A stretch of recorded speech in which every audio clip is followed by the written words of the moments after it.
Sejam todos bem-vindos ao canal Companheiros da Luz. Leitura e estudo do livro O Consolador. Obra ditada pelo Espírito Emmanuel ao médium Chico Xavier. Exame da terceira parte denominada Religião. Perguntas de números 402 a 411. Iniciemos então a leitura do questionário de subtítulo. 5º, Mediunidade. Item, apostolado. Pergunta 402. Seria justo aceitar remuneração financeira no exercício da mediunidade? Emmanuel. Quando o médium se resolva a transformar suas faculdades em fonte de renda material, será melhor esquecer suas possibilidades psíquicas e não se aventurar pelo terreno delicado dos estudos espirituais. A remuneração financeira, no trato das questões profundas da alma, estabelece um comércio criminoso, do qual o médium deverá esperar no futuro os resgates mais dolorosos. A mediunidade não é ofício do mundo, e os espíritos esclarecidos, na verdade e no bem, conhecem, mais que os seus irmãos da carne, as necessidades dos seus intermediários. Pergunta 403. É razoável que os médiuns cogitem da solução de assuntos materiais, junto dos seus mentores do plano invisível? Emmanuel. Não se deve esquecer que o campo de atividades materiais é a escola sagrada dos espíritos incorporados no orbe terrestre. Se não é possível aos amigos espirituais quebrarem a lei de liberdade própria de seus irmãos, não é lícito que o médium cogite da solução de problemas materiais junto dos espíritos amigos. O mundo é o caminho no qual a alma deve provar a experiência, testemunhar a fé, desenvolver as tendências superiores, conhecer o bem, aprender o melhor e enriquecer os dotes individuais. O médium que se arrisca a desviar suas faculdades psíquicas para o terreno da materialidade do mundo está em marcha para as manifestações grosseiras dos planos inferiores, onde poderá contrair os débitos mais penosos. Pergunta 404. Deve o médium sacrificar o cumprimento de suas obrigações no trabalho cotidiano e no ambiente sagrado da família, em favor da propaganda doutrinária? Emmanuel. O médium somente deve dar aos serviços da doutrina a cota de tempo de que possa dispor. Entre os labores sagrados do pão de cada dia e o cumprimento dos seus elevados deveres familiares, a execução dessas obrigações é sagrada e urge não cair no declive das situações parasitárias ou do fanatismo religioso. No trabalho da verdade, Jesus caminha antes de qualquer esforço humano, e ninguém deve guardar a pretensão de converter alguém, quando nas tarefas do mundo há sempre oportunidade para o preciso conhecimento de si mesmo. Que médium algum se engane em tais perspectivas. Antes sofrer a incompreensão dos companheiros, que transigir com os princípios, caindo na irresponsabilidade ou nas penosas dívidas de consciência. Pergunta 405. Poder-se-á admitir que os espiritistas se valham de um apostolado mediúnico para a solução de todas as dificuldades da vida? Emmanuel. O médium não deve ser sobrecarregado com exigências de seus companheiros, relativamente às dificuldades da sorte. É justo que seus irmãos se socorram das suas faculdades, em circunstâncias excepcionais da existência, como nos casos de enfermidade e outros que se lhe assemelhem.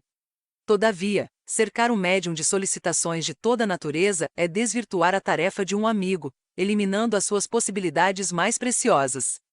E além do mais, não se deverá repetir no espiritismo sincero a atitude mental dos católicos romanos, que se abandonam junto à imagem de um santo, olvidando todos os valores do esforço próprio. Os núcleos espiritistas precisam considerar que em seus trabalhos há quem os acompanhe do plano superior, e que receberão sempre o concurso espiritual de seus irmãos libertos da carne, dependendo a satisfação desse ou daquele problema particular dos méritos de cada um. Proceder em contrário é eliminar o aparelho mediúnico, fornecendo doloroso testemunho de incompreensão. Pergunta 406.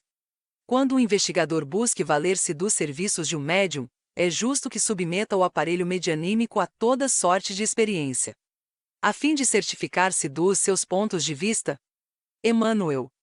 Depende do caráter dessas mesmas experiências e quaisquer que elas sejam, o médium necessita de muito cuidado, porquanto, no caminho das aquisições espirituais, cada investigador encontra o material que procura.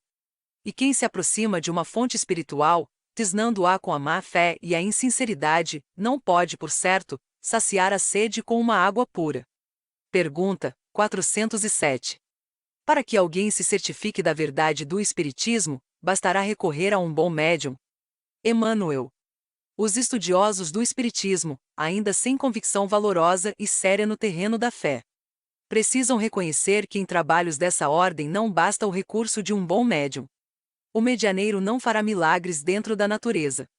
Faz-se mister que o investigador, a par de uma curiosidade sadia, possua valores imprescindíveis, como a sinceridade e o amor do bem, servindo a uma existência reta e fértil de ações puras.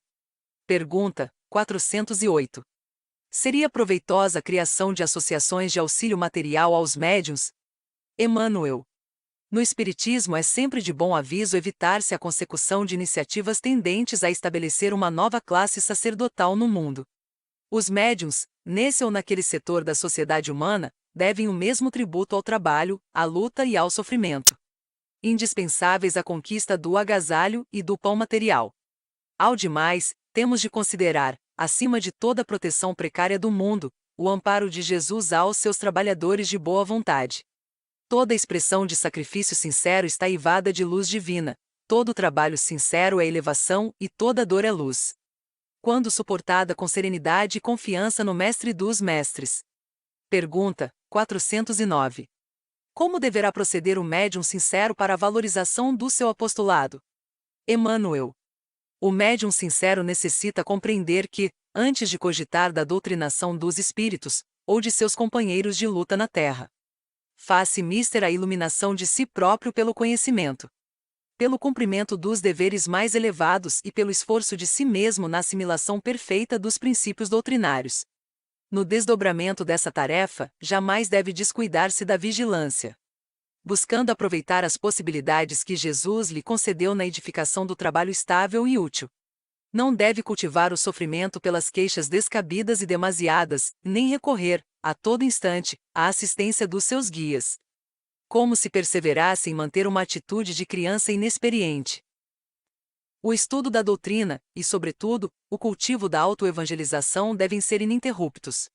O médium sincero sabe vigiar, fugindo da exploração material ou sentimental, compreendendo, em todas as ocasiões, que o mais necessitado de misericórdia é ele próprio, a fim de dar pleno testemunho do seu apostolado. Pergunta 410. Onde o maior escolho do apostolado mediúnico? Emmanuel. O primeiro inimigo do médium reside dentro dele mesmo. Frequentemente é o personalismo, é a ambição, a ignorância ou a rebeldia no voluntário desconhecimento dos seus deveres à luz do Evangelho. Fatores de inferioridade moral, que, não raro, o conduzem à invigilância, à leviandade e à confusão dos campos improdutivos. Contra esse inimigo é preciso movimentar as energias íntimas pelo estudo, pelo cultivo da humildade, pela boa vontade, com o melhor esforço de autoeducação à claridade do Evangelho. O segundo inimigo mais poderoso do apostolado mediúnico não reside no campo das atividades contrárias à expansão da doutrina, mas no próprio seio das organizações espiritistas, constituindo-se daquele que se convenceu quanto aos fenômenos, sem se converter ao Evangelho pelo coração, trazendo para as fileiras do Consolador os seus caprichos pessoais, as suas paixões inferiores, tendências nocivas, opiniões cristalizadas no endurecimento do coração, sem reconhecer a realidade de suas deficiências e a exiguidade dos seus cabedais íntimos. Habituados ao estacionamento, esses irmãos infelizes desdenham o esforço próprio, única estrada de edificação definitiva e sincera, para recorrerem aos espíritos amigos nas menores dificuldades da vida, como se o apostolado mediúnico fosse uma cadeira de cartomante. Incapazes do trabalho interior pela edificação própria na fé e na confiança em Deus, dizem-se necessitados de conforto. Se desatendidos em seus caprichos inferiores e nas suas questões pessoais, estão sempre prontos para acusar e escarnecer. Falam da caridade, humilhando todos os princípios fraternos. Não conhecem outro interesse além do que lhes lastreia o seu próprio egoísmo. São irônicos, acusadores e procedem quase sempre como crianças levianas e inquietas. Esses são também aqueles elementos da confusão, que não penetram o templo de Jesus, nem permitem a entrada de seus irmãos. Esse gênero de inimigos do apostolado mediúnico é muito comum e insistente nos seus processos de insinuação, sendo indispensável que o missionário do bem e da luz se resguarde na prece e na vigilância. E como a verdade deve sempre surgir no instante oportuno, para que o campo do apostolado não se esterilize, faça imprescindível fugir deles. Pergunta 411. Onde a luz definitiva para a vitória do apostolado mediúnico? Emmanuel. Essa claridade divina está no Evangelho de Jesus, com o qual o missionário deve estar plenamente identificado para a realização sagrada da sua tarefa. O médium sem Evangelho pode fornecer as mais elevadas informações ao quadro das filosofias e ciências fragmentárias da Terra, pode ser um profissional de nomeada, um agente de experiências do invisível, mas não poderá ser um apóstolo pelo coração. Só a aplicação com o Divino Mestre prepara no íntimo do trabalhador a fibra da iluminação para o amor, e da resistência contra as energias destruidoras. Porque o médium evangelizado sabe cultivar a humildade no amor ao trabalho de cada dia, na tolerância esclarecida, no esforço educativo de si mesmo, na significação da vida, sabendo, igualmente, levantar-se para a defesa da sua tarefa de amor, defendendo a verdade sem transigir com os princípios no momento oportuno. O apostolado mediúnico, portanto, não se constitui tão somente da movimentação das energias psíquicas em suas expressões fenomênicas e mecânicas, porque exige o trabalho e o sacrifício do coração, onde a luz da comprovação e da referência é a que nasce do entendimento e da aplicação com Jesus Cristo. Chegamos ao final da leitura deste livro, intitulado O Consolador. Em breve, reiniciaremos a leitura e estudo de mais uma grande obra reveladora. Obrigado por apoiarem nosso canal. Curtam, comentem, façam a sua inscrição e compartilhem. Boa reflexão e que Jesus abençoe a todos. Deus, Cristo e caridade.